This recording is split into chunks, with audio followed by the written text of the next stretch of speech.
CSDS. So this is really as sharp a political panel as can be, and I'm discounting myself. And no, I'm keeping Rajdeep there, discounting myself, but a very sharp panel on this. So what we'll do for a moment is take you through the methodology adopted by C Voter for this poll, and then we'll go state by state in getting you the results of this poll. So this Mood of the Nation opinion poll was done between the 15th of December and the 28th of January.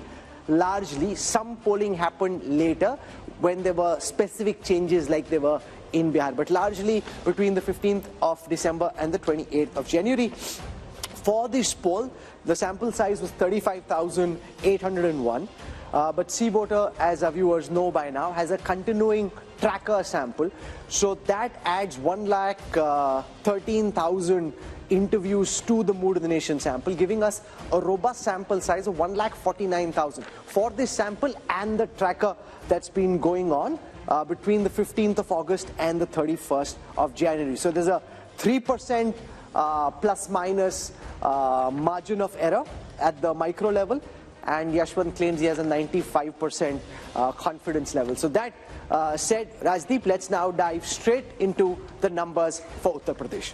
Okay, let's go state by state, and we are starting with the state of Uttar Pradesh, because remember, generally it's believed all roads to Delhi lead through Lucknow. That certainly to some extent has been the case in 2014 and 19, given the domination that the BJP has had in the Hindi heartland. But let's take a look at what the Mood of the Nation poll is saying. First, let's take a look at vote share, because vote share will give you a sense of where the parties stand. And what we are predicting at the moment is a 52% vote share for the NDA, which means that the NDA is actually up from last time. They're even higher than they were in 2019 when they did remarkably well in that election.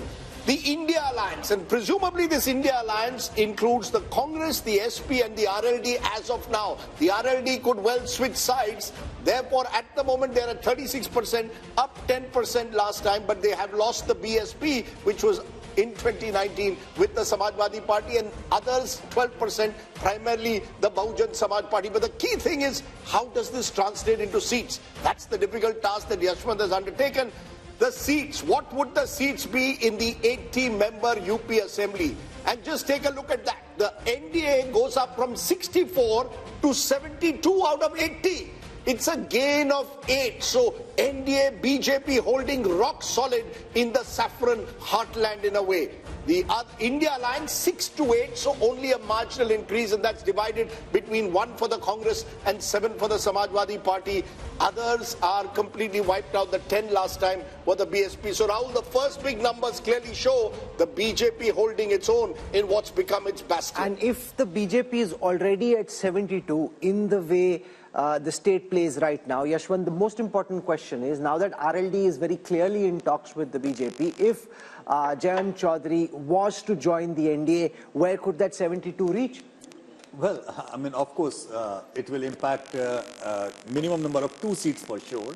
But it's not just about how many seats that RLD is contesting and they are likely to win. It's also about the overall impact of the Jat voter consolidation in the entire Western UP, and not just Western UP, but across in other states which have a significant number of Jat voters.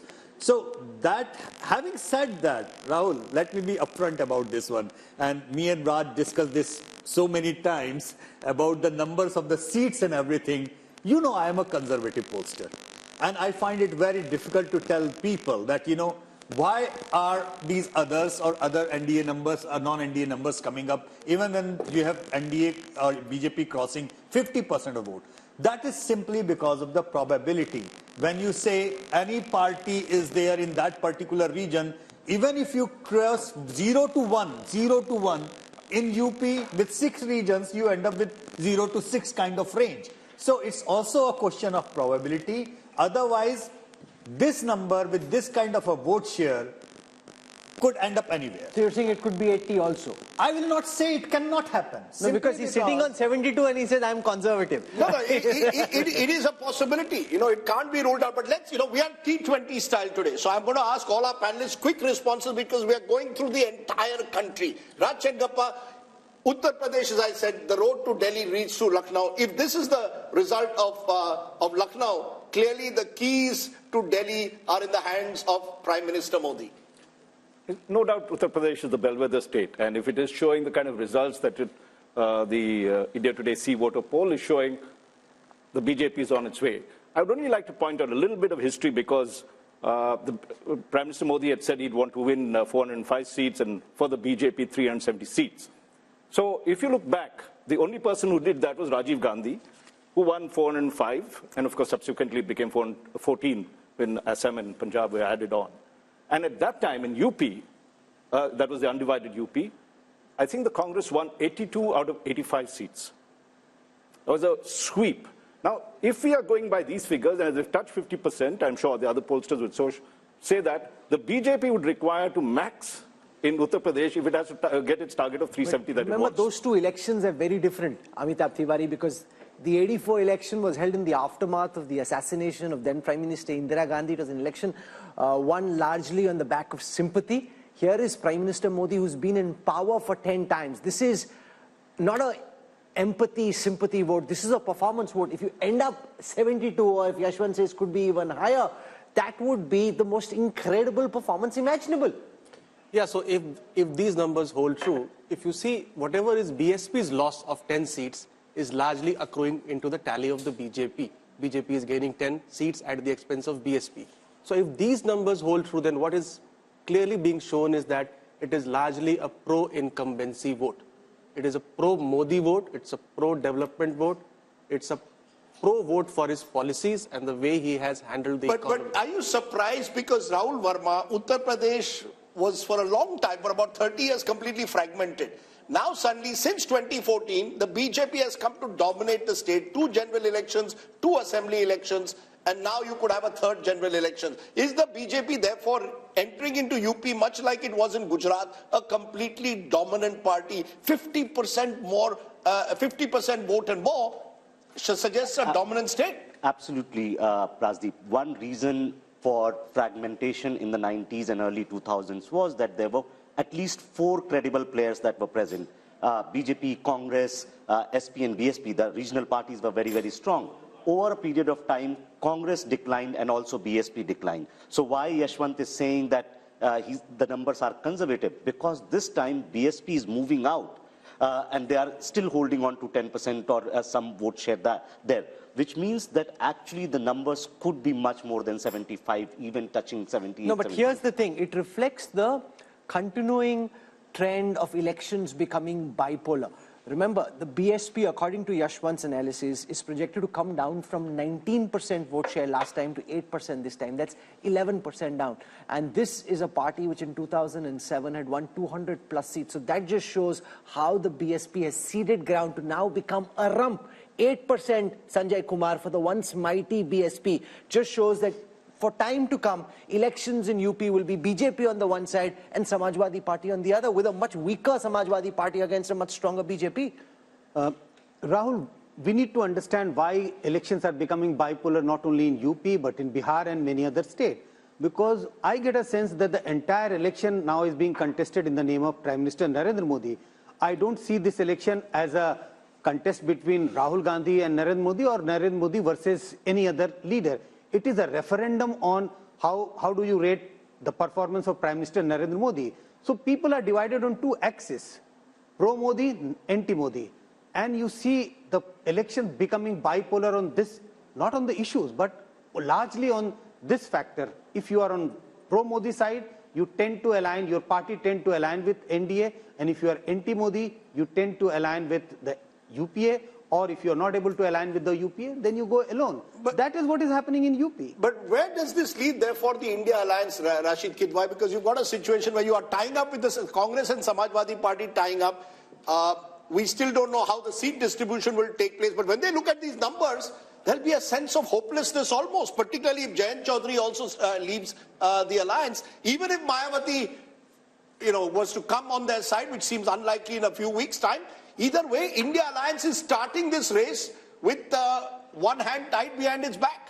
Yes, Rajdeep, there is a total sense of despondency, but I still think Mayawati is the biggest insurance policy that BJP has in Uttar Pradesh. Imagine this 8-10% vote going to, India Alliance would have made material difference.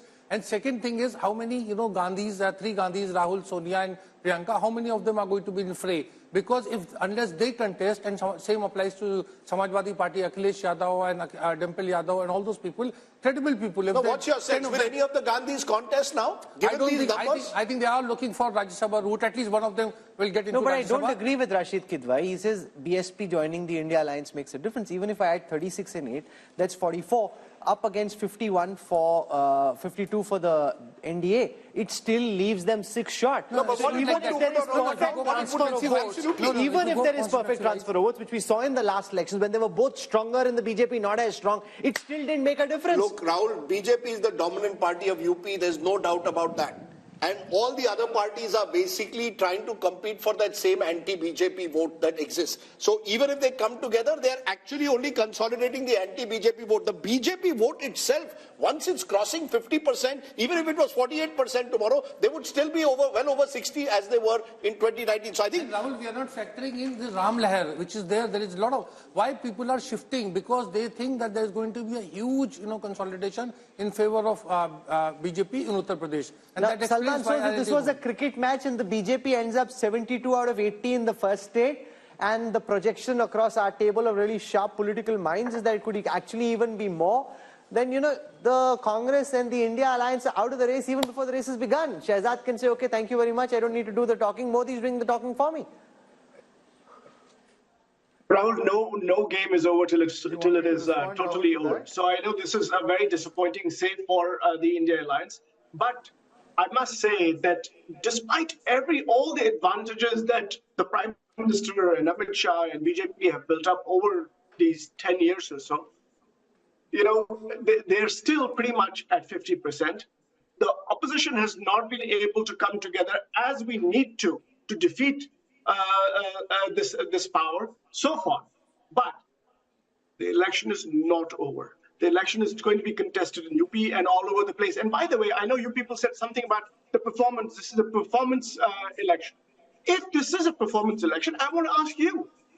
I want to ask the people of UP, for example, that until 2014, UP's economy was larger than Tamil Nadu's economy. Now, 10 years later, and most of that is under, well, all of it is under Prime Minister Modi, and most of it is under Chief Minister Yogi Adityanath. Why is the UP economy now smaller than the Tamil Nadu economy? What has changed? Now, at the national level, we are doing a T20 style analysis, so we want 1 point at a time. You made your point. Let Shehzad Poonawala now respond. Shehzad, the fact is that UP is seen now as a dominant party state. Do you give credit to the Modi factor, the Upyogi factor, a combination of both, the fact that the double engine there seems to be really working at the moment? Rajdeep, I give credit to 3 factors, and let me complete my answer. 1 is Ram Lala, 2 is Geeta, and 3 is PD, and let me complete. Ram Lala means Rashtriya Suraksha, Mahila, Labharti, Leadership, and Arthavavastha. Geeta means growth, information, innovation, infrastructure, technology, and Atmanirbhar Bharat. And PDA means performance, delivery, and aspiration. Today, Rajdeep, Modi ji and Yogi ji have converted the vocabulary of people like you from anti-incumbency to pro-incumbency, where even the most critical cynics like Yogendra Yadav and Rajdeep Sardesai in the Democratic newsroom also have to say that BJP ko सबसे ज्यादा number मिलेंगे ही. This kind of conversion happens when time after time the people see the leadership and the performance of the party on the ground and overall, because we have a mission and a vision. We are not people of commission, corruption, ambition and family profession, and therefore I give credit to Ram Lala, Geeta and PDA.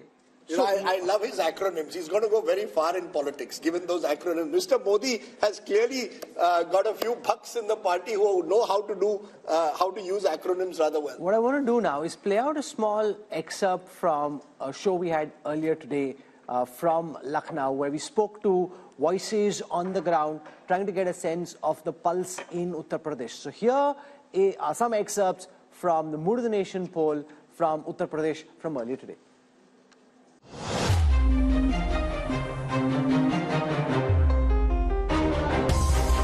Joining you from the city of Lucknow, and once again, if political cliches could hold true, nothing. विपक्ष की जल गई है एकता की रस्सी, इसलिए Bhajpa UP में जीतेगी 80 में 80। मुझे लगता है यहाँ पर बैठ के लच्छेदार बातें करना और थोड़ी बहुत शेरो शायरी कर लेना एक चीज है। आप धरातल पर आके असलियत देख लीजिए। हम पूरे विश्वास के साथ कह रहे हैं कि कांग्रेस पार्टी का उत्तर प्रदेश में खाता नहीं खुलने देंगे।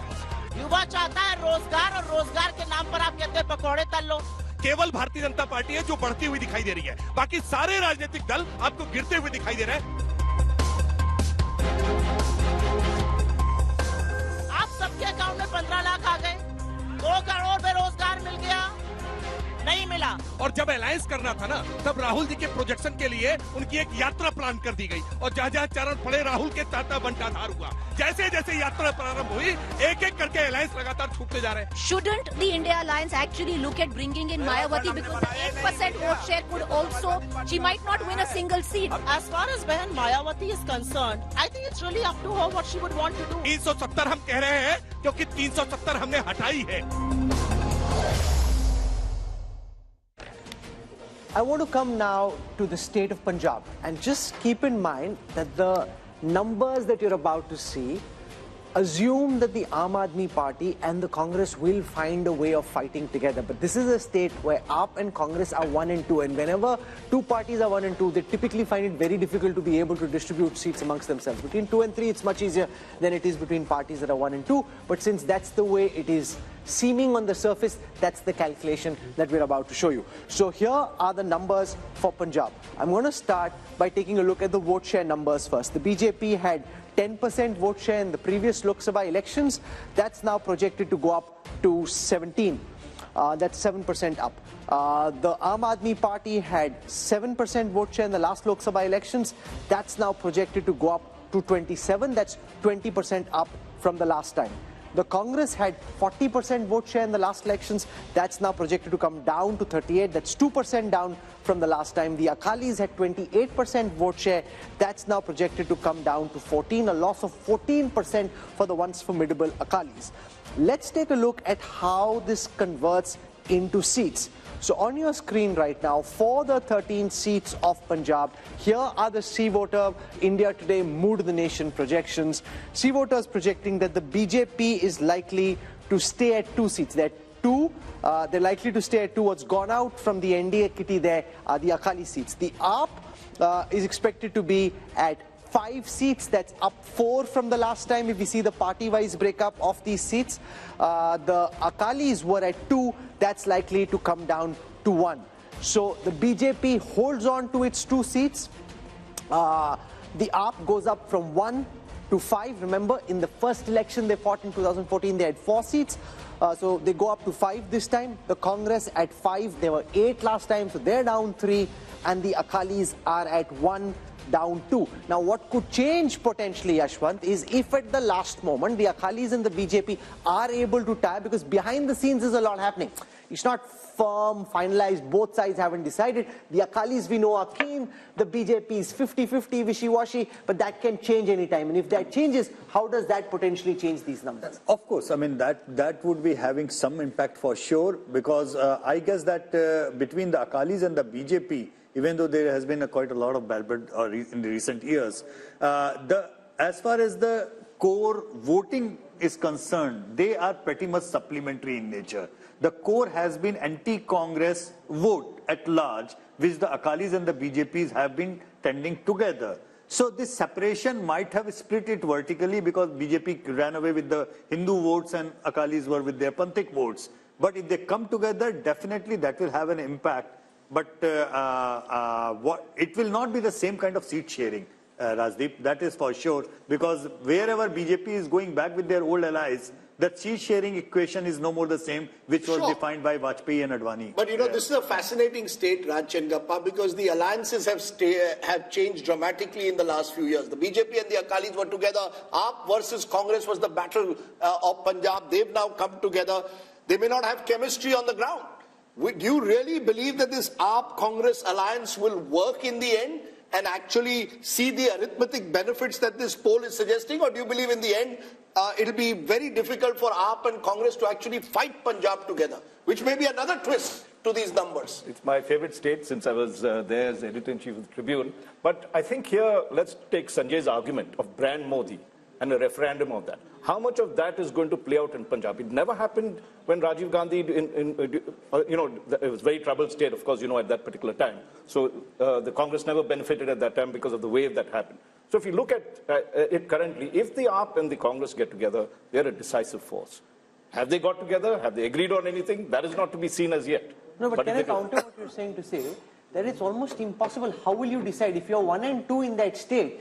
On a drawing board, you can say whatever you want. Given the problems in Uttar Pradesh, given the problems in Bihar, it is very difficult. In Delhi, they may still have some kind of an arrangement. In Punjab, they'll ultimately come to the conclusion that it's better for us to fight separately. No, they may well do that, Rahul. They actually seem to believe that that might even work to their favor. That, you have a multi-corner. No, so I'm saying then the premise of the poll for Punjab is flawed because it hypothetically assumes that they're fighting together. Yeah, sure. But the one thing about Punjab, to take from what Raj Chengappa said, and that's the fascinating part of Punjab, Sanjay Kumar, it's the one state in North India where the Modi wave has not worked both in 2014 and 19. Look at both these elections. The Congress, if there's one state in northern India, held its own in the last 10 years, it's Punjab. You think the politics of Punjab, therefore, is very distinct and different from the rest of the country in a way? Two factors. Even though the political clout of Shiromani Akali Dal has come down, but look at the states where regional parties are strong. BJP has not found it easy to make inroads. That's one case why in Punjab BJP has not been able to make inroads. Second, BJP has been contesting in Punjab in alliance with Akalis. So Akalis have been a dominant player. That was a difficulty in the Bihar also for the first couple of decades. Also, look at the social composition of Punjab. In Punjab, we have a very large majority of Sikh voters. So if you look at BJP's popularity, Narendra Modi's popularity, there is some difference if you look at among the Hindus and people belonging to different other religions. That is another factor why BJP has not been able to penetrate in Punjab the way they have been able to expand in other parts of the India. But the calculation in the BJP and Shehzad can build on this. I'll also show you the projection for Chandigarh, which is expected to go to the BJP. It's an urban pocket, and we saw the mess in the mayoral elections recently, but the poll is predicting that Chandigarh goes to the BJP. The problem is both the Home Minister and the Prime Minister have often say that they're very emotionally invested in the Punjab story. And yet on the ground we see, especially amongst the Sikhs, this pushback. So how does this square? The fact that the Prime Minister himself feels so emotionally close to the Punjabi community, to the Sikh religion, and yet there is a lot of antipathy and a very strong pushback. Rahul, look, what Sanjay ji was saying just now, that since we were the younger brother in the alliance, and that alliance was not purely for political reasons, it was also for ensuring the message of Sabka Saath and Samajik Sohar between the Hindu-Sikh community. And therefore, we sacrificed a lot of our space and a lot of the other things also while we were in that alliance. For the first time now, we are finding our feet in Punjab, not just in urban areas, but also in the rural pockets. And therefore, this vote is a vote of expansion. It is a vote of credibility that will keep increasing over the few period of years. And look at the outreach that Prime Minister Modi has done towards the Sikh community. It is not a political outreach, it is an emotional outreach, whether it is celebrating the Prakash Parbs of the great gurus of the Sikh community, whether it is celebrating Veer Balas Divas, or whether it is reaching out to various sections, whether it is the FCRA clearance on Harminder Sahib, langars that we are making GST free. So I think there's a concerted effort. Not everything is done only for political purpose. Some things are beyond politics. For Rashtra Niti, we have done a lot of things, and I think that is also being reflected because Punjabis are very patriotic people. They are ready to sacrifice their lives for the nation. They have contributed so much to the armed forces, and I think you'll see, because the kind of mismanagement Aam Aadmi Party is doing. Look at the Nasha Mafia, look at the kind of corruption that is taking place. I'm not saying this. Mr. Sidhu is saying about the corruption. And also the alliance between Congress and here AAP. In Punjab, Amitabh Tiwari, is if they fight separately, this calculation, and you're seeing the India numbers projected by C voter to zoom up in terms of vote share very substantially, all that is based on the assumption that they fight together. If they don't fight together, And if this is the base where Akalis are at 27% vote share, up 20 from the last time, Congress is at 38% vote share, down 2 from the last time, up at 27, up 20, Congress at 38, down 2, Akalis at 14, down 14. How could Punjab read in the absence of this alliance? See, Punjab is the hotbed of anti-center politics. So even if AAP and Congress do not form an alliance, and unless the Akali Dal forms an alliance with the BJP, these numbers could still hold. So unless the Akali Dal ties up with the BJP, I don't see a substantial difference in the numbers, because the politics itself there is anti-center. Hindu being the majority in the rest of the country, but being a minority there complicates the political dynamics there. And you know, it's interesting to look at this, because if we turn to the next state, because I think these two states reflect just how India's map is so complex. Just turn to Delhi, not too far away from Punjab, where again the Congress and the AAP are trying to tie up. Just look at how the numbers stack up in Delhi. 7 seats on offer, but the national capital is often a barometer of what tends to happen across North India. Take a look at vote share. As per this, in Delhi, even with the Congress-AAP alliance, you have 57% vote share going to the BJP and 40% to the India alliance of the Congress and AAP together, others 3. How does this then translate into seats? 7 seats in Punjab, in Delhi, all 7 went last time, remember, to the BJP. All 7 will go back to the BJP as per this poll. So that takes off from what Amitabh Tiwari just said. Punjab is almost sui generis, Rahul Verma. There, if the Congress and AAP tie up, they do very well. They tie up in Delhi, where the AAP is in power again, and yet it's a clean sweep for the BJP. Does this reflect urban mindsets and Delhi mindsets versus the anti-center mindset, as Amitabh put it about Punjab? Yes, a little bit, Rajdeep. That Punjab, the demographic composition is different. It has always had an uneasy relationship with the center, even when Congress party was in power in 1970s and 80s. But you have to also understand that this alliance in both Delhi and Punjab is not easy. Because in Punjab, Aam Aadmi Party feels that they can gain these seats even without the Congress. So you've seen Chief Minister of Punjab making statements that we don't need to have an alliance. And in Delhi, even if they come together, they will not be able to make any dent. No, but why not? Why, you know, the reason is that Congress explain why the Aam Aadmi Party in 2 consecutive elections has swept Delhi, but the BJP has swept Delhi in Lok Sabha. So BJP continues to hold 40% vote share in Delhi, no matter which election is happening.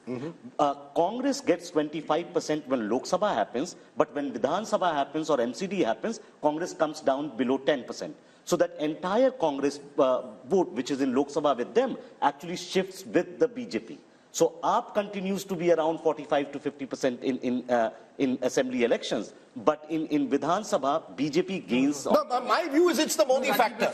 You know, what seems to be is that the Lok Sabha elections, you look at Narendra Modi. When you're fighting a state election, you look at Arvind Kejriwal. That's happened 2 elections in a row. And it seems, as per your numbers, it's going to happen again. It's a split vote, Rajdeep, and it's happening across India, across all the states, honestly speaking. Each and every state, if you look into the vote share of the last assembly and the last Lok Sabha in together, you will see somewhere between 10 to 25% of jump in favor of the BJP whenever the Lok Sabha elections are there. However, in case of Punjab, I must mention this because it's an important and critical point to add.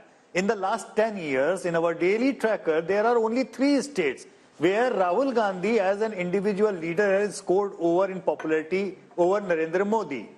3 states all across India. One is Punjab, one is Tamil Nadu, and one is Kerala. And they have been like that. But one critical thing is, 10 years back, the gap between Rahul Gandhi and Narendra Modi was so huge in all these 3 states that it was a one-way traffic of sort. But over the 10 years, this gap is reducing and reducing and reducing, and it used to be in double digits. Right now, it is in single digits. But you know, the split vote, I think, Rahul, is going to become more and more important. Voters seeing Lok Sabha very different to Vidhan Sabha. And Salman shows that's your big problem in a way. In Delhi itself, in the heart of the national capital, even if you tie up with AAP, it's the BJP that sweeps the election. That suggests to me that that voter is giving a huge bump to the BJP the moment it's a Lok Sabha election and Mr. Modi is on the ticket? No, I look at it a little differently. What I'm seeing is, if this data is correct, and I have no way of knowing whether this is or this is not, we'll find out during the elections.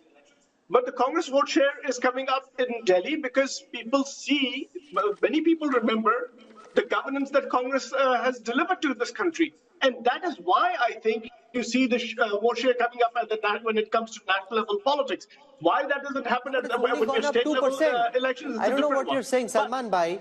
From 23, it's gone up to 25. That's up 2 up. From 18 is down to 15. That's down 3. BJP was at 57. It's at 57. So you're clutching at straws, really. Rahul, I was talking about the comparison with assembly elections. Somebody said that, during assembly elections, the vote share goes down, and during parliamentary elections, it has come up.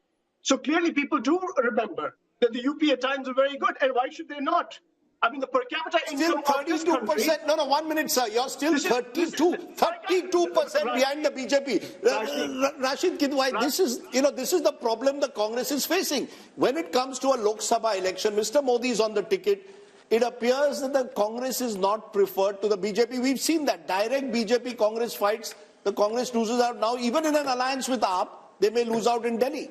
Yeah, but Rajdeep, Delhi's story is very simple. It is due to Muslim vote that swings. In assembly election, Muslim vote tends to favor Arvind Kejriwal's party, and in Lok Sabha election, it favors the Congress. So that is why there is a kind of mismatch. And when we talk about vote share, we must look at the each and every constituency profile, and that's where it matters. So even if some parties maybe 40% plus, another party is 57%, in 7 Lok Sabha seats, the results may be slightly different. So vote share. So you make an important point. In a seat like, say, Chandni Chowk or in East Delhi, absolutely, where the minorities are in big numbers, Rashid Kidwai's argument is, and that's where we can go across Sanjay Kumar, that as far as the state is concerned, it may still be 57 versus 25 and 13, but in that concentrated pocket, it may help this alliance, if it comes together, put a tighter fight in 2 seats, at least East Delhi and Chandni Chowk. This is a possibility, Rahul. I don't rule out this possibility. But if we are looking at on one side 57 and on the other side it is, say, in the 40s, 42, 45, 46, this is huge gap, makes it impossible that there are chances of close contest or a reversal in a couple of constituencies. The real story is the BJP, which gets about 38 to 40% in Vidhan Sabha, goes up to 57 in Lok Sabha. That's the story. Modi, that's the story for Vidhan Sabha election, not for a Lok Sabha election. Sir, the point is the Modi factor, Rahul, is giving the BJP an 18 to 20% jump.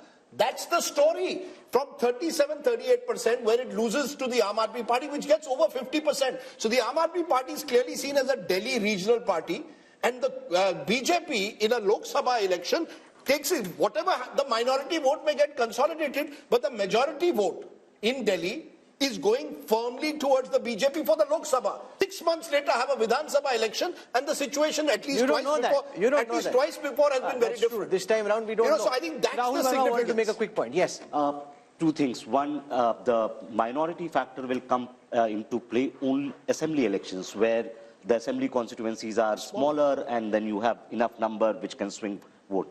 Even in Chandni Chowk, you don't have 50% Muslim population, which can suddenly turn the seat. And besides, after delimitation in 2008, the entire composition of these seats have changed. Actually, in Delhi, there is not even a single Lok Sabha seat now which can say that, okay, minority votes are the decisive vote here. Yeah. Earlier, the Chandni Chowk, before till 2009 elections probably, that was the probability, but after 2008, delimitation, no, but in Delhi, if AAP and Congress are on the same ticket, it does make things more exciting. It does. It does, certainly. Absolutely. It makes sense. Still be 7. But having said that, it's also the fact, Rajdeep, Sheila Dikshit ji was very clear, very clear, that if Congress has to revive, they have to make sure they do not go with Aam Aadmi Party. That's how. Hakan is also clear. She has been very clear. I really think, Rahul, the story which we must stress is this Modi factor.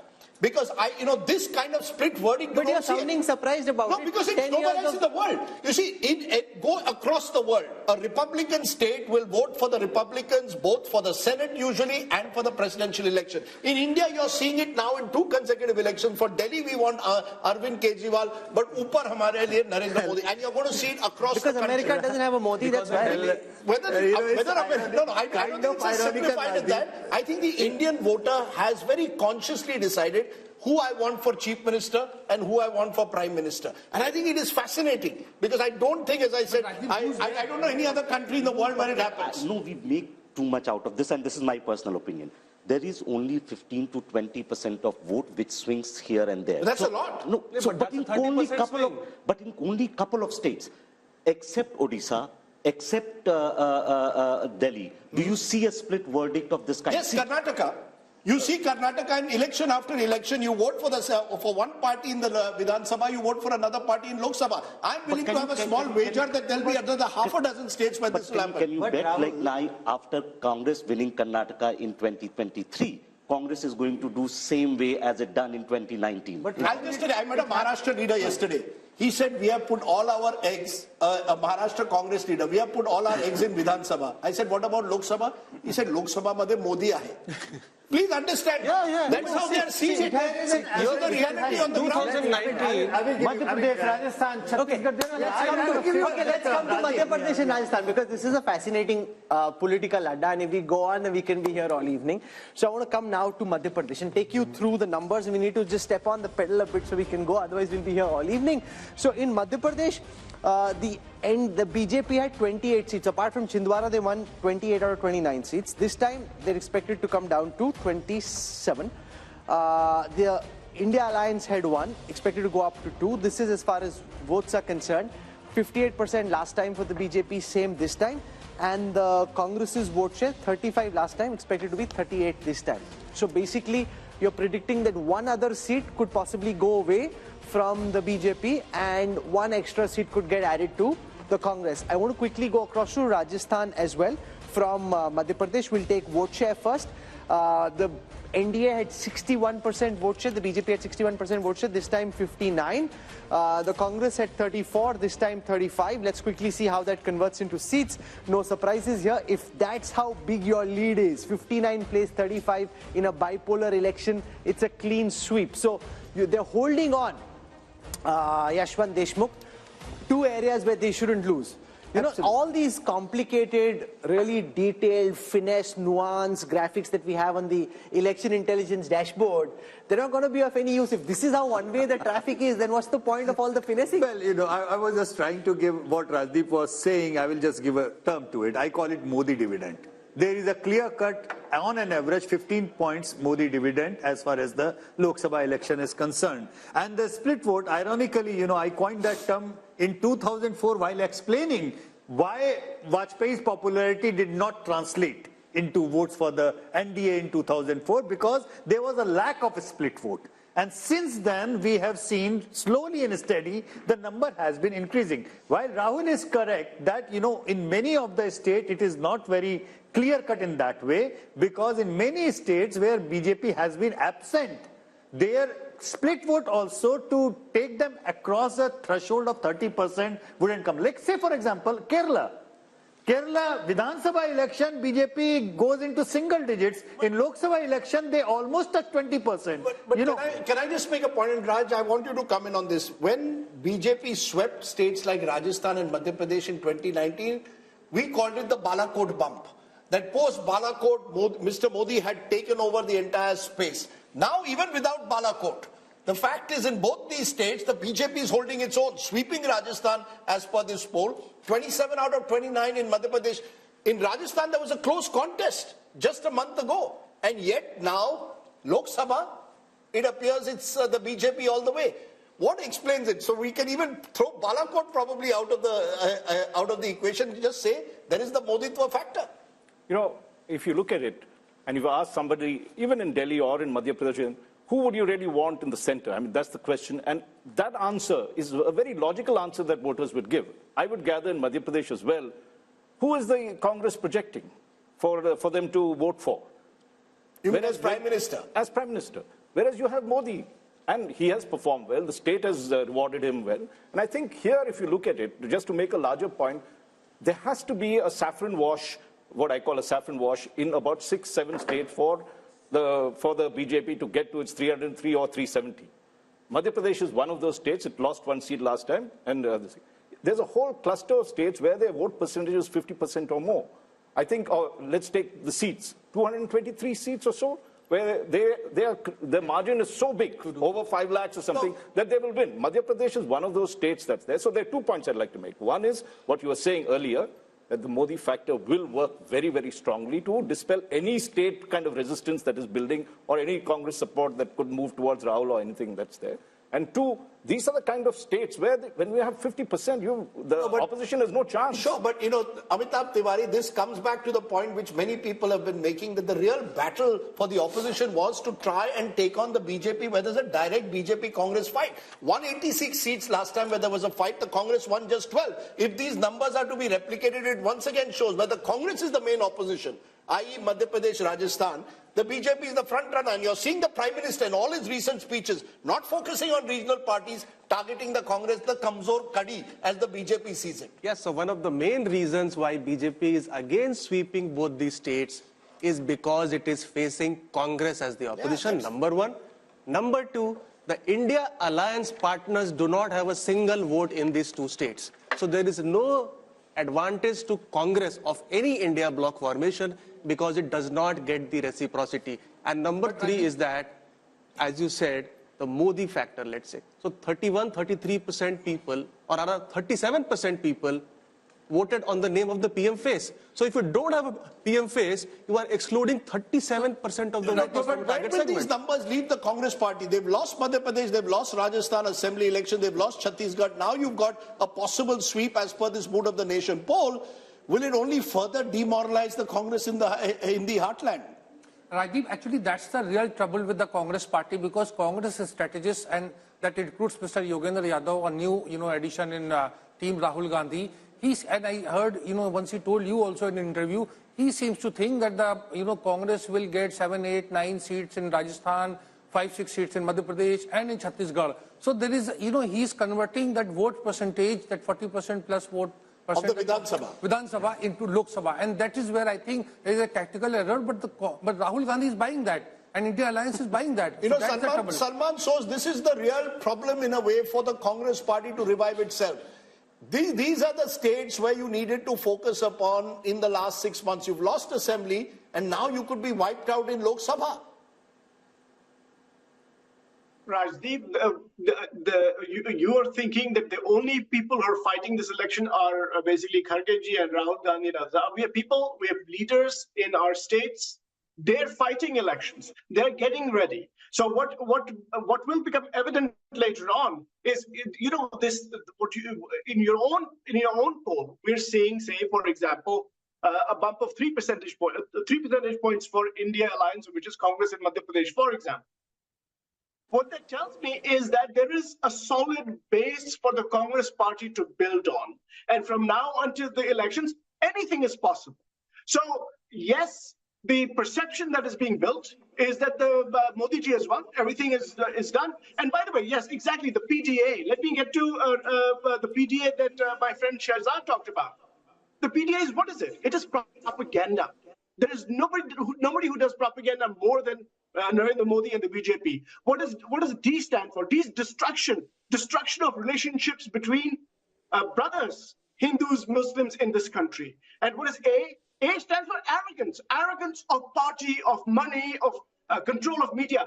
By the way, in the Hindi belt that we are talking about, how many newspapers carry any news from the Congress party? You know it, and I know it.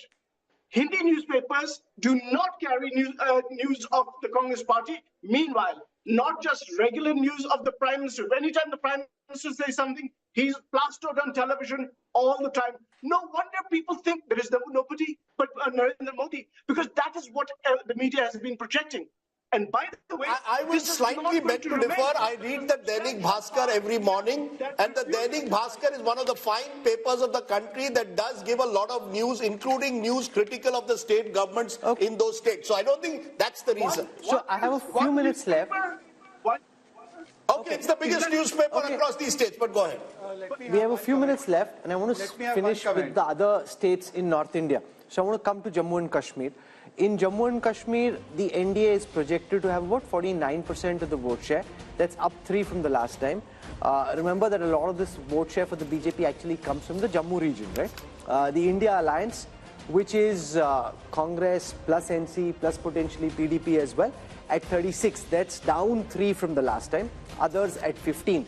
Converted into seats, Yashwant and his team are projecting that the NDA will be at 2, which is where they were last time. The India Alliance, which is all these 3 parties together, will be at 3.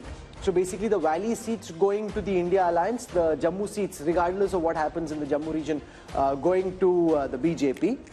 From there, let's come to Ladakh, where we saw a big protest recently, but despite that, Yashwant and his team are projecting that Ladakh will be with the NDA.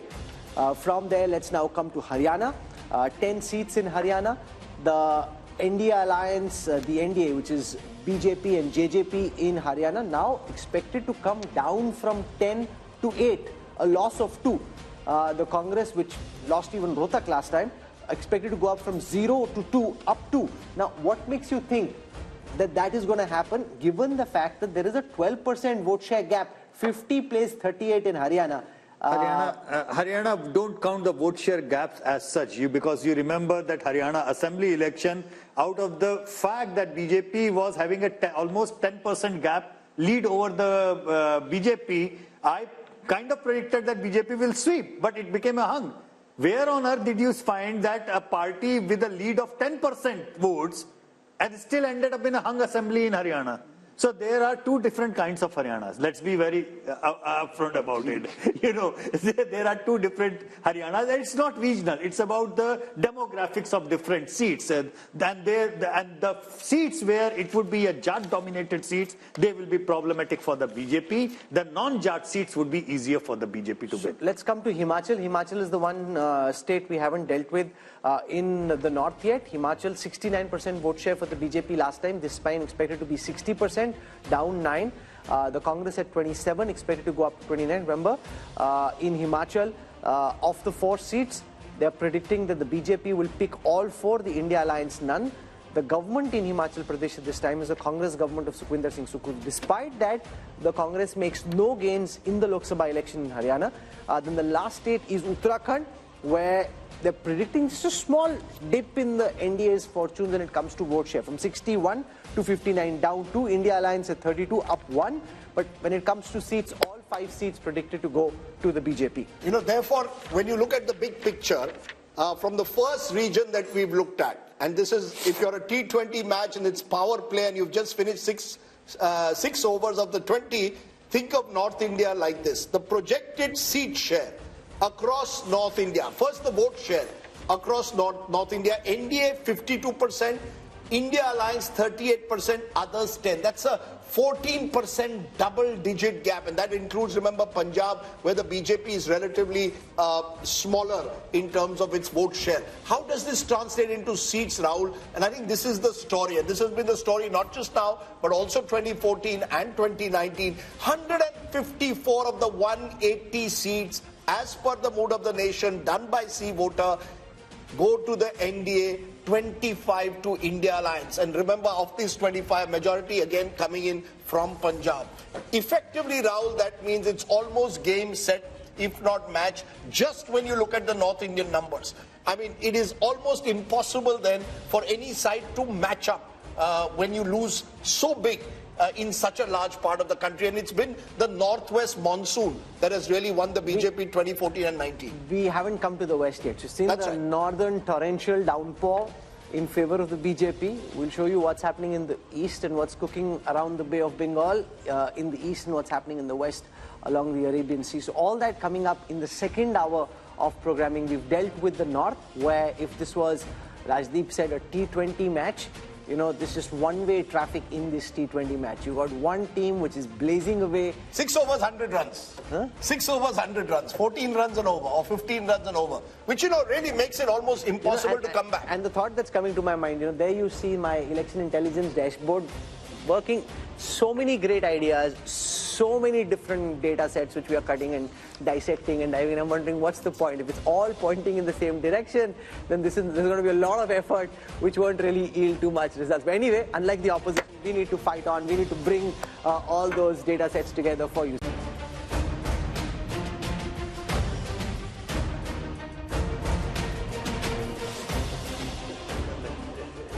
Welcome back to the Mood of the Nation. India Today's biannual survey with C Voter, which is telling you just ahead of the general elections what will happen in state by state to give you the big picture. Who's winning the battle for 2024? We spent the first hour dealing with the North Indian states. We'll now switch to the South. And remember, Rajdeep, there's been this big North versus South effort that the opposition is making to try and build a narrative around how North Indian states are different from South Indian states. Do South Indian states truly feel and vote differently? We'll find out in this hour. Remember, we've given you the North India numbers in the first hour. 154 of the 180 seats going to the BJP-led NDA. India Alliance just 25, others 1. So there's a North typhoon. What's happening in the South? Is there a hurricane the other way around? Let's start. India mein cyclone aata hai, sir. Cyclone. Okay, the southern cyclone. Sorry, the southern cyclone and there are cyclones that take place in south of the country. We're starting with Karnataka, a state which, remember, went to the polls 7 months ago in Vidhan Sabha. And interestingly, this is what it's showing. In terms of vote share, the NDA is way ahead of the India Alliance. Remember, there's a Congress government in Karnataka. 53% at the moment to the NDA, 42% to the India Alliance, others 5%. This is identical in vote share compared to 2019. How is this translating into seats? Remember, 28 seats in Karnataka, 25 were won by the BJP last time. And we are saying the BJP is down just 1. 24 from, remember, 27 now includes the JDS, which has joined hands with the BJP there. So the BJP, JDS 24, that's down 3, but they're still holding its own. India Alliance just 4 in a state where the Congress is in power, and India Alliance means effectively Congress here, others 0. So you've got the first southern state giving bad news to the Congress party. And Rajchandgappa, it's your home state, so why don't you kick off? It suggests very different verdict to what we saw 7 months ago when the Congress won pretty decisively. But let's say, Rajdeep, it's not surprising in Karnataka. It's if history. you recall, it started from Karnataka when Rajiv Gandhi swept Karnataka, winning about 26 out of 28 seats in 1984. Within 3 months, Ramakrishna Hegde was elected as Chief Minister. We're going to see the reverse polarization happening in this case, where for Karnataka they felt that the Congress was good, it was needed because the BJP government was not effective, and therefore the voters likely to tilt towards giving Modi the mandate, because he did campaign extensively there. He did push, if you remember the final phase, a certain percentage up over there. So Karnataka, and the other thing BJP has smartly done is tied up with the JDS. So the Vokliga vote, which would have made a decisive difference in Old Mysore and others, is getting split across these two. And secondly, if you look the way they have mended fences with the Lingayats, bringing Vijayendra, who's the son of Yedurappa, into the picture, the BJP has tried to cover its flanks. But let us see. I mean, Shiv Kumar is a wily contender. And you might see a little more seats going this way towards the Congress, So, Yashwant, given the fact that Siddaramaiah and Shiv Kumar were in Delhi, and now you've got DMK ministers, you've got Pinari Vijayan trying to hit out at the center for not giving enough finances to the South, could that potentially become an issue? Because I was seeing in the South, there was a lot of traction, at least on social media, around this issue. As of now, it's just in its infancy. Could it build into a bigger headache for the BJP in the weeks to come? Possible, because you see, without the JDS, BJP was in deep trouble. And they were pragmatic enough to take that much of arithmetic along. 6 months back, the same MOTM was showing BJP was in disarray because 10% approximately JDS votes of Vokaligas going along that. Now, that's largely in Old Mysore. Largely in Old Mysore. But the thing is that it's not just like, it might be decisive in Old Mysore, but there are pockets in across Karnataka, particularly in North Karnataka, where even 5 to 6% of Vokaliga votes shifting the BJP way will do the magic. However, the point which you are making is a North versus South divide, and the campaign that we are now watching in social media. that is an uncharted territory. Because I don't think any election whatsoever in the last 75 years, that play has been there. Barring the Tamil Nadu politics, outside that, the North-South divide was never played like that. So that's important. It's very important. And this issue is still just about germinating. It's just germinating. Amitabh Tiwari, is there seamless transfer of votes from the Janata Dal secular to the BJP, or do you think it might seem like that, but on the ground it's not so easy to transfer? See, JDS vote is largely anti-Congress vote. See, the regional parties have been born out of anti-Congressism. And if you see the gap between India bloc and the NDA bloc, it's 11%, and out of which 9% is largely JDS. So JDS has pockets of influence in not only the old Mysuru, but even the Bangalore region. There, the implementation of schemes has been very good. And Congress is trying to project the Karnataka model as their model. But historically, BJP has been strong in Karnataka. From 1919 to 2019, they have won all the elections barring 1999. And surprisingly, BJP today, even in 2019, is the single largest party in South of India. Because South of India, there are regional parties who dominate and not the Congress party. Sure, and that's also primarily because they won 25 seats in Karnataka last time. So Rahul Verma, let's come back to our debate that we had when we discussed Delhi. That the same voter who 7 months ago voted for Congress, possibly Siddaramaiah as CM, apparently 7 months later wants Modi as PM. As Raj Chengappa said, it's not unusual, but it seems to me the one state where it's pronounced in the south is in Karnataka. See, Modi is one of the biggest vote aggregator of our time. There's no doubt about it. And he pulls BJP's vote. He's more popular than the party itself. If BJP gets around 37% vote, Modi's popularity rating would be around 45-50%. So that means PM pulls the party. What I was trying to differ with, that the segment which changes vote into election is smaller than the claim that we try to make. Right. And think of it, like Yashwant pointed this out. 6 months back, after the, so Karnataka elections happened in March and the last MOTN had happened around August. BJP was not doing that well. See, what BJP is doing in every state where they were having trouble is making efforts, right? In Karnataka, they tried to get JDS. They made a pact with Lingayat. On the other hand, and again, in Karnataka, what Amitabh had said in the beginning, the challenger is Congress.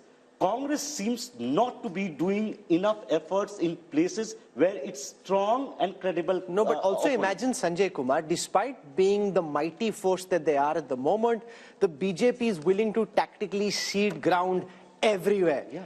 Even in Western Uttar Pradesh, to a party like the RLD, to the JDS, where they think that they can make inroads in old Mysore. And also, Rahul, they called the JDS, they called Kumaraswamy corrupt and a dynast. I mean, it was very clear, we will never touch the JDS. You'll recall no, they called Mukul Sangma all kinds of things till the day the numbers came out. Then they changed their mind. So the level of flexibility is very great. You know, Sanjay Kumar, because this was one of the states where there was a potential double-digit loss for the BJP. So also look at the irony. The party that is supposed to have the ideology shows political dexterity. The party with no ideology, so to speak, in terms of certain core philosophical issues, is very rigid when it comes to tactical alliances. Sanjay Kumar.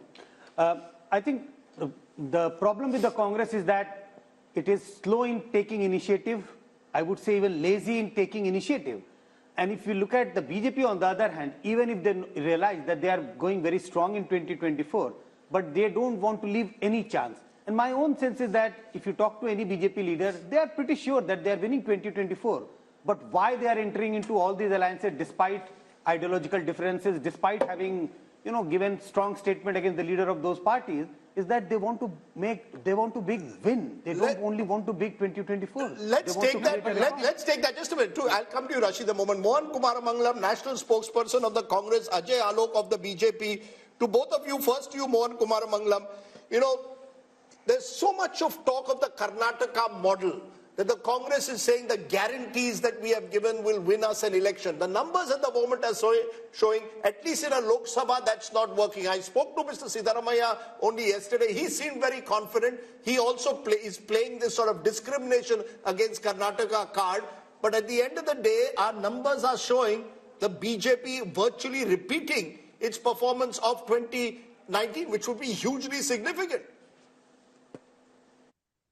if your numbers do bear out, Rajdeep, it would be hugely significant, no doubt. But I think your survey was conducted between December, May to January end, if I'm not wrong, which is at the height of the Ram Mandir propaganda craze that happened. And everything online, everything on TV, everything you turned on any channel was about the Ram Mandir. So I think definitely that sort of hysteria would have been captured somewhere in your survey. I don't think that they would find it easy to maintain that kind of momentum going forward. The other thing is the arithmetic of JDS plus BJP might look right, but I don't think the chemistry works at all. Just for example, Kumarasamy was in a rally with the BJP and was wearing a saffron shawl, I think, and the senior patriarch Devagowda came out and said that it would have been better had he been wearing JDS colors. So even something as small as that could be a flashpoint for misunderstanding between the two. The third thing is, you have this national narrative of the BJP that is against nepotism, dynastic rule, etc. So I'm wondering how they're going to reconcile that with pushing Vijayendra to the front as sort of the face of their party in Karnataka. You just can't reconcile the two in a national election. And like I said, alliances, whether that be with the JDS or with someone else, they don't really. Vote transference is going to be one of the major issues to watch out for in there. Ajay Alok, on Karnataka, the transferability of votes from the Janata Dal secular to the BJP and vice versa, the Congress would hope that that might not be easy. We saw in the last elections, but also the JDS's vote is typically an anti-Congress vote. It didn't happen when the Congress and the JDS were together. That's the concern. Will there be transferability of votes, or do you think, especially in Old Mysore, the BJP is now seeping the idea that it's okay to vote for the Kamal, and that helps the BJP in a 15-20 year horizon as well, build in the one region where they are weak in Karnataka? See, one thing they are conveniently forgetting, that Congress snatched almost 6 to 7% of JDS votes in the last Vidhan Sabha election, but they were not able to snatch our votes. Our votes percentage was quite the same, 36.2, what we got and what we got in the last assembly election. And JDS vote bank significantly reduced from 19-20% to 13%, and this was majority or majority vote completely. It was minority vote which shifted to the Congress. Now there is a feeling of angst and there is a feeling of appeasement everywhere in Karnataka, and how the Karnataka government is performing since they have formed the government. So there is a natural chemistry and a bonhomie between JDS and the BJP, and BJP and JDS combined together, we are crossing 50% mark very easily. Sir, with due regard, and with the dynamism and with the momentum of the election going on. Sir, with due regard, when you say natural chemistry, 7 months ago you were name-calling each other. I mean, you were calling him a dynast, you were saying their family is corrupt, the Gowda family is corrupt. This was, all your top leaders were going to Karnataka and saying this. So, is it that you've decided, Chunav ke liye kuch bhi, forget the past, we have to win 2024? See, Chunav ke liye kuch bhi nahi. We are a political party and we have to look at the situation at the ground. And of course, when we are not with JDS, why we shouldn't highlight their problem and what their corruption issue was. The Congress will also do the same. Now, since they are with us, we have to look at the ground reality of what kind of appeasement politics is being followed in Karnataka. And that, are they now not corrupt? My direct question to you, is JDS not corrupt now? Is JDS now no longer dynastical?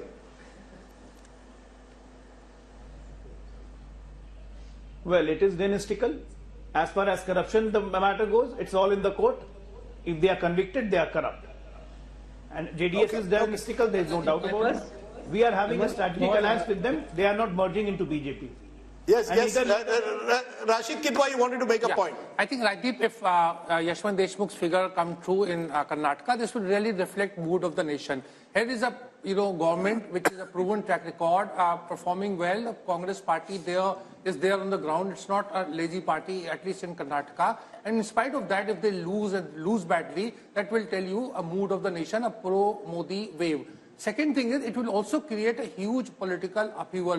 You remember, there was a lot of rivalry going on between Siddaramaiah, Chief Minister, and D.K. Shivkumar. And this will, become a big issue. So are you saying the possibility of that government either falling as it did after 2019, or are you saying there could be a change in Chief Minister if these numbers hold? All kind of possibilities are there. If this happens, then I don't see future for Siddaramaiah government there.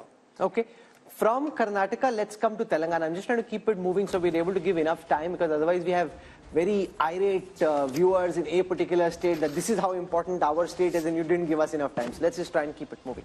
Let's come to Telangana. We look at the vote share numbers for Telangana first and then the seat share numbers. So in Telangana, the BJP thinks they will be able to gain ground. They had 4 seats the last time. So when we look at the seat share for the BJP in Telangana, our poll is predicting 21%, just marginally up, 1% up from the last time.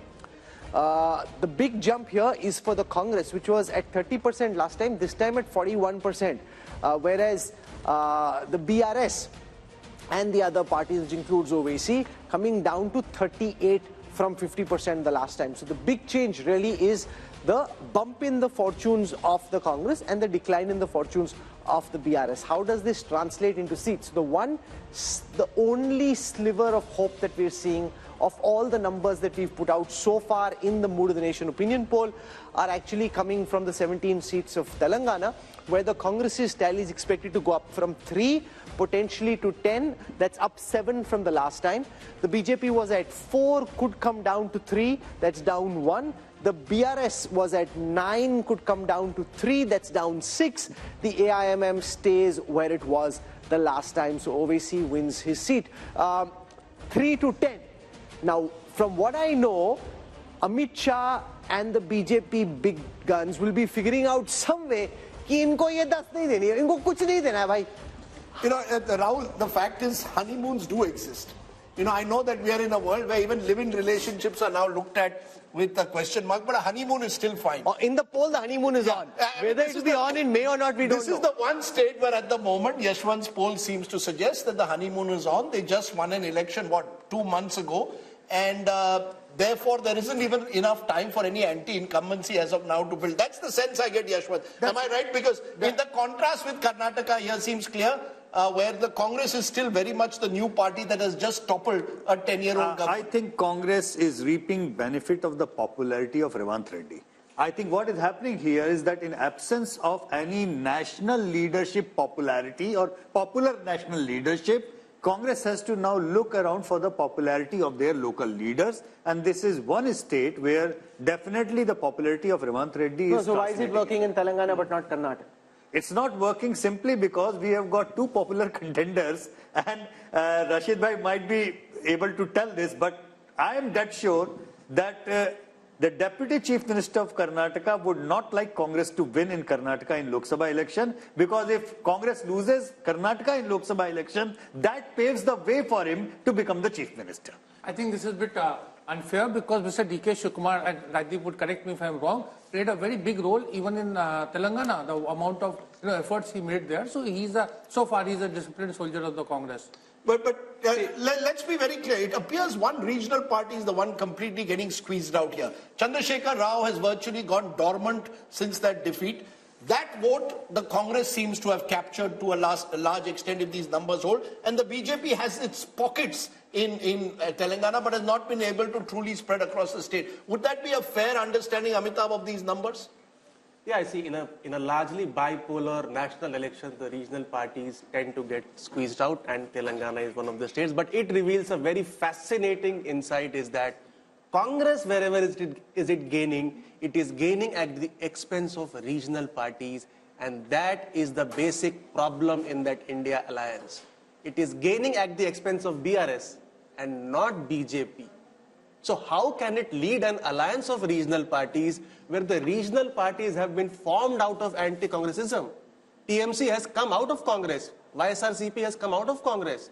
SP has largely done anti-Congress politics. But it also shows there is no substitute for hard work on the ground, Rahul Verma. The fact is the Congress in Telangana genuinely made an effort in the last 1 year or 18 last 6 months. Yeah, I mean 6 months. After the Karnataka election. But to be fair, you know, after Karnataka they got momentum, Rahul. But there was a sense that the Congress in Telangana was slowly, at least, they were there on the ground. They were more visible after Karnataka, no doubt about that, Rahul. But I think, would it be right to say that there is a lesson there? You work hard on the ground, you throw up a leader like Revanth Reddy who's able to connect, and maybe, just maybe, who knows where the future is? Telangana has been a Congress state. Indira Gandhi contested from Medak all those years ago. But at least in Karnataka and Telangana, you have a party on the ground. We all are taught this lesson from childhood, that you have to work hard to get something, right? Zameen par raho. So it's not just for politics that you have to work hard. Sometimes, see, Congress also, not just because of the hard work in Telangana, but also some of the mistakes that BJP as well as BRS made in Telangana, which gave that kind of edge to Congress in Telangana. And of course, Revanta is now very, very popular. BRS is not picking up from the defeat it faced last time, and that's the advantage they are getting. And BJP has still not been able to figure out what its Telangana strategy is going to be, unlike in other states. So are they going to make efforts as they did in Karnataka or Maharashtra or Bihar in Telangana or not? So that still remains to be seen. That's interesting, Raj Chengappa, because, you know, the BJP has also been caught in Telangana between, do we play OBC politics, do we project an OBC leader, what, you know, do we take strident anti-Muslim politics, will that take us forward?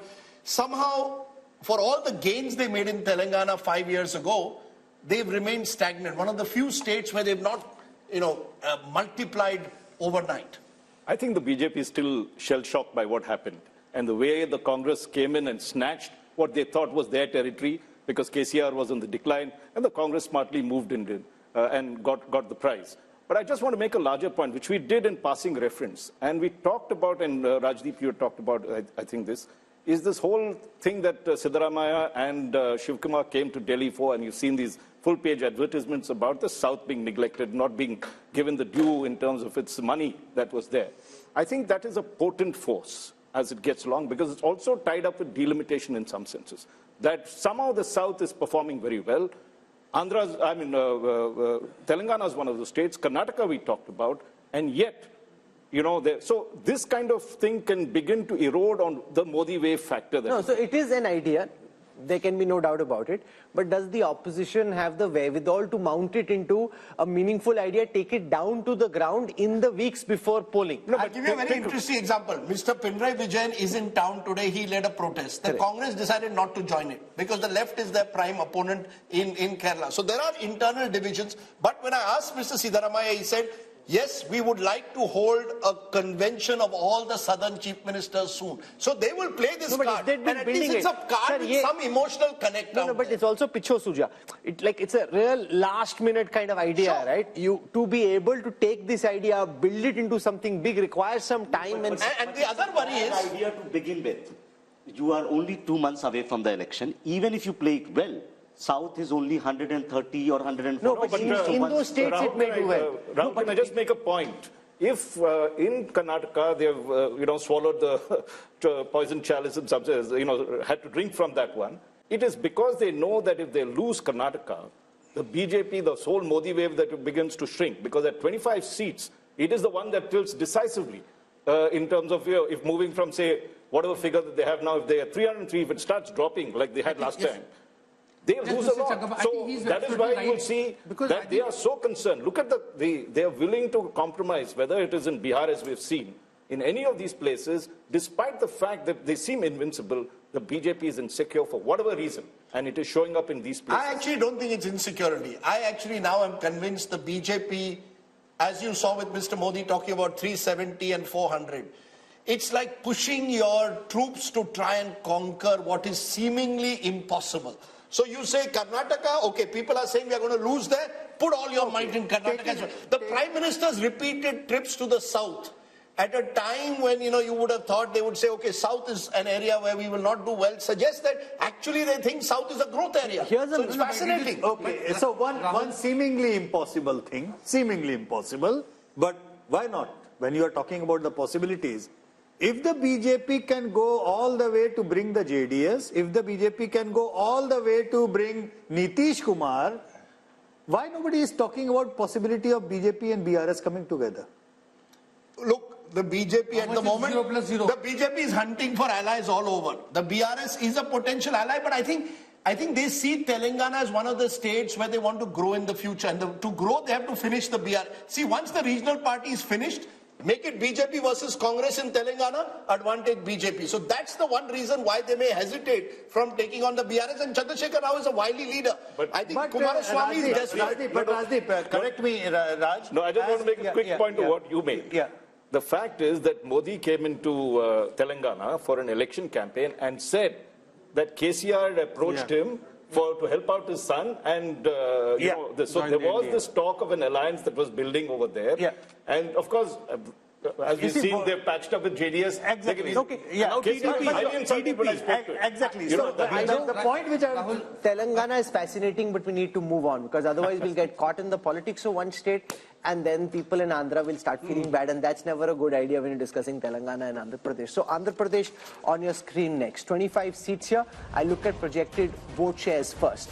The YSRCP of Jagan Reddy had 49% vote share last time. That's projected to come down to 41. That's 8 down from the last time. But the TDP, which was at 40% the last time, is now expected to go up to 45. Remember, we had Chandrababu Naidu meeting the Home Minister recently. Are they picking up signals which before this poll the others hadn't, but BJP obviously had its own polling on the ground? The BJP had very little vote share, it's just marginally expected to go up. The Congress had very little vote share, marginally expected to go up. But the big change there is, for the first time, we are seeing the vote share of the YSRCP since Jagan led his party to power after that famous Padyatra, lesser than the TDP, a 4% gap, converted into seats. Fascinating here, very, very fascinating, because remember, Chandrababu Naidu was really given the rough end of the legal stick recently, and there's a lot of talk amongst the TDP supporters that there is sympathy on the ground there. That is reflecting in the numbers for the first time, because from 0 the TDP is projected to go up to 17. If you ask me, of all that we've seen, this is the one number that pops out of the screen and grabs my attention. You know, my sense is Mr. Amit Shah has got a sense of what Yashwant Deshmukh's poll was suggesting. Because why is it? Sanjay Kumar is surprised. Because you've got, before I get, because you see, Chandrababu Naidu was there. Clarification, Rajdeep. Yes. Is TDP only TDP or TDP plus Jan Sena, obviously. Plus Jan Sena. Is it Jan Sena also in TDP? But you see, the thing is that you've got a party whose leader, Chandrababu Naidu, has been knocking on the doors of the NDA for months now. And the NDA wasn't opening the door. Suddenly at the Ram consecration ceremony, you see Chandrababu Naidu there. Now Chandrababu Naidu's come back to Delhi, and apparently there are two views within the BJP. How far should you go to completely embrace him? But I think the BJP wants to be clear. They want to be with the winning side in Andhra Pradesh. And the Andhra side also wants to be with the BJP, because you need help from the center. So if these numbers are right, one of the alliances we could see in the next couple of weeks is TDP. No, but remember, Jagan is also meeting Amit Shah. So now we don't know. I'm just saying these numbers. The BJP has both the Andhra balls up in the air. They can decide where they want to go. No, the thing is that BJP cannot decide who forms the government in Andhra, because I think the real battle there remains Chandrababu versus Jagan Rahul. But with these numbers, the BJP will be tempted to go along with Yashwant Deshmukh. This is the most fascinating insight of all that we've seen so far. The Telugu Desam, where many people had started writing the obituary of Chandrababu, political obituary of Chandrababu Naidu and his party, pops out. Jagan Reddy, who so far is busy, and I'm sure he'll be watching this, so we should be just slightly mindful of what we say, busy projecting invincibility, is suddenly seeming on shaky ground. And how does this then impact potentially the assembly election, which will also be held at the same time? I think the problem what Jagan Mohan Reddy is facing, not that his own personal popularity has taken a hit. I think the problem is there is a huge number of non-performing MLAs and MPs. The anti-incumbency at the micro level. In your view, is the assembly mood also the same? Yeah, I mean that's what is happening right now. You're sure about that? Unless he changes no, big because you don't know for sure, because this is a Lok Sabha poll. Yeah, that's what I'm saying. But do you think it indicates assembly mood also? I'm getting the indication of that same as well. Unless he changes huge number of sitting MLAs, chops the tickets and gives fresh faces, he has a problem even in the assembly. What's gone wrong for him? You met him recently. What could have suddenly gone wrong? Because this was not the situation in the last MOTN. So it's obviously changed just in the last 6 months. Look, the fact is, Andhra polls have always been closely competitive. Even when Jagan lost in 2014, it was a very wafer-thin margin, especially in terms of votes. So both sides have strong vote bases of their own. If the Kapu vote, which comes in through a Jan Sena, gives you an accretion, it helps Chandrababu Naidu. My sense is I would not write off Jagan Mohan Reddy. He's done a lot of welfare schemes. He's banking on welfare schemes, the sort of Modi model taken into the Labharti model at the state level. But there is also a sense that many of his MLAs have been distant from the voters, have either been accused of local level corruption. He's changing 60 MLAs out of 150 that he won. So there's a clear sign that he also recognizes local anti-incumbency. So I have a theory. When if it's as tight as this and the TDP is bouncing back, whichever side aligns with the BJP, potentially Amitabh Tiwari has the advantage in Andhra Pradesh. Would you agree? With one caveat before you go to Amitabh. Remember, there is a solid 8 to 9% minority vote that's Muslim, plus a large Christian vote out there. And in a way, many of Jagan's advisors have been telling him, let Chandrababu go with the BJP, it'll allow you to consolidate that vote. But, so it's a gamble. Counter to that, I mean, there is another set of data which generally, I mean, I keep on mentioning, I mentioned you Punjab, Tamil Nadu and Kerala. I did not mention Andhra Pradesh in that. Even though Congress and BJP both are out of equation in Andhra Pradesh, but Pradhan Mantri Modi's personal popularity in Andhra Pradesh is way more than Rahul Gandhi's. So what I'm simply trying to say, even though BJP has no equity whatsoever over there, there are certainly emotions attached on the Congress, anti-Congress and the old fault lines that the political fault lines are. And one recent development is Jagan Mohan Reddy's sister going to Congress. Now, if from here onward, Congress gains by virtue of Karnataka and Telangana just even 2-3 points, that entire vote block is going to come from the Jagan Mohan Reddy because they share the same vote. So the Congress jump is only going to damage Jagan. See, BJP has a problem of plenty here, so it will choose whichever party is going to win more or higher number of seats. However, as you mentioned, Andhra is one of the few states where simultaneous elections already take place. And generally what happens is that whatever is the result in the Vidhan Sabha election is reflected in the Lok Sabha election. Andhra 2014-19, Telangana 2014, Odisha 14-19 and Sikkim 14-19. So this could be reflective also of the YSRCP facing pressure or anti-incumbency even at the local level. I can tell you one thing very clearly. Chandrababu Naidu is going to be on India Today television very soon. The TDP already picking up these numbers. They are flying with them. This, frankly, Rahul Verma, is the first piece of good news they've had for a party. And I think this is where legal overreach always is double-edged. You think you're killing your enemy, it can potentially create sympathy and can help your opponents bounce back. Again, something you should know, right? Anyone who's in politics knows this. But then politicians also are humans. They have egos, they have anger, right? And they, in their overreach, try to do something which may backfire. So we don't know whether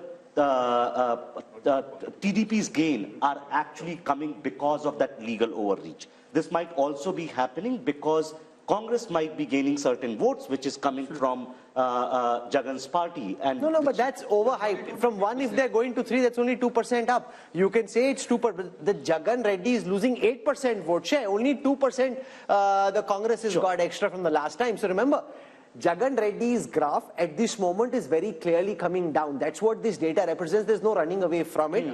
And Chandrababu Naidu would be doing a bit of a dance right now, Sanjay. But BJP's overtures towards Chandrababu Naidu also reflects, the BJP and Prime Minister Modi. He wants to get a foothold in southern India because, you see, if he's comparing himself with Jawaharlal Nehru, with Indira Gandhi, with Rajiv Gandhi, with this Congress Prime Ministers, you cannot be a Prime Minister of India and, 100 but it also shows, out of his bounds. But it also shows flexibility again. Here is a leader who 5 years ago tried to lead the opposition charge against Prime Minister Modi, spoke angrily against the Prime Minister. Nitish did the same.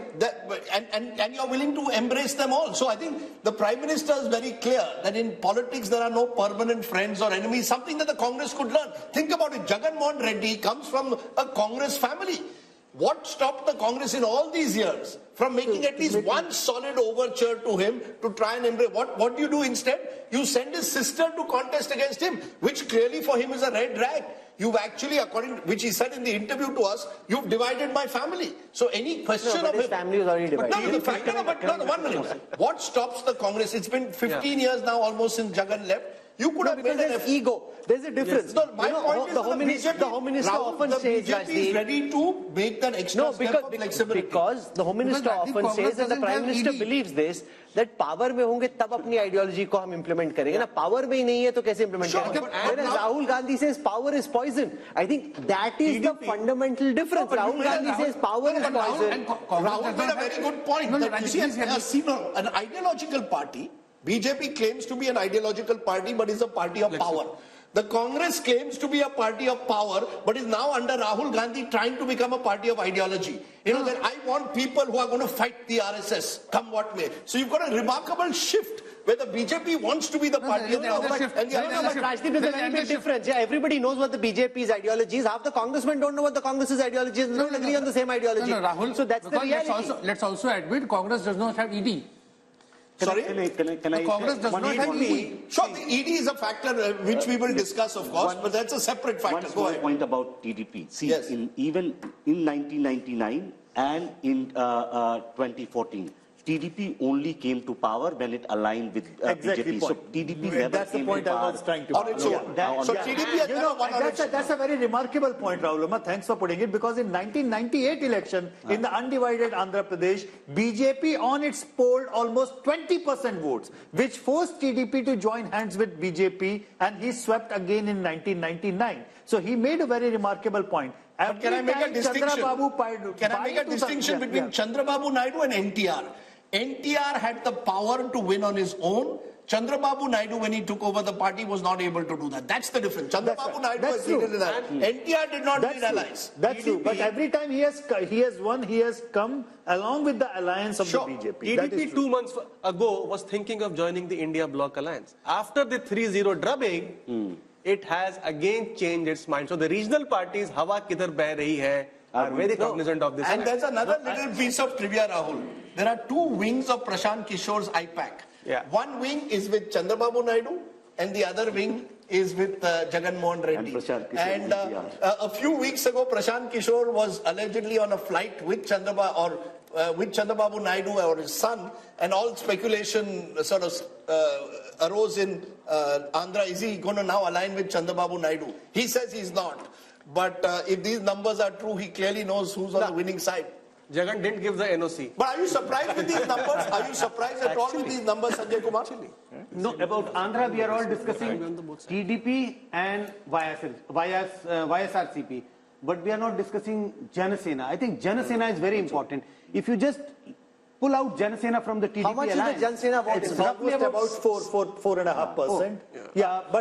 But if you pull out Janasena from the TDP, then Jagan Mohan Reddy is back in the game. That is so sure. And it is a situation like Bihar. Nitish Kumar at the center. There are two other players.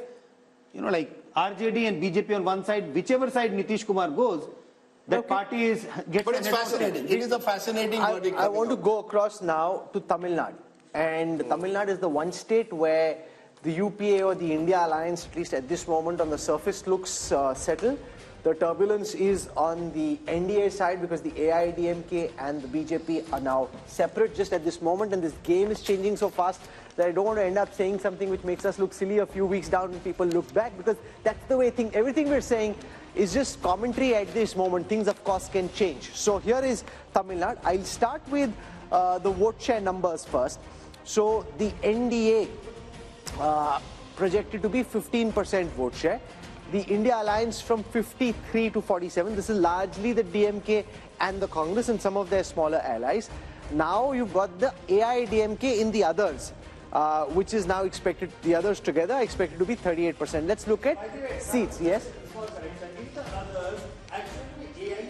Also, then a lot many smaller groups are there who are not yet aligned. So we do not know which side will they be in. So a lot of this AIADMK on its own is hardly about 30% at this point of time. So 8% are the others, 30% is the AIADMK. Okay, here is the conversion into seats. Now, again, the second state where there is some good news for the opposition alliance, because like in Telangana, this time, of course, is the India alliance. They had 38 seats the last time, expected to go up to 39 this time. The BJP, while it may gain vote share, not expected to win seats in Tamil Nadu. And the AIDMK had just one seat, that too could come down to 0. So Tamil Nadu looking strong.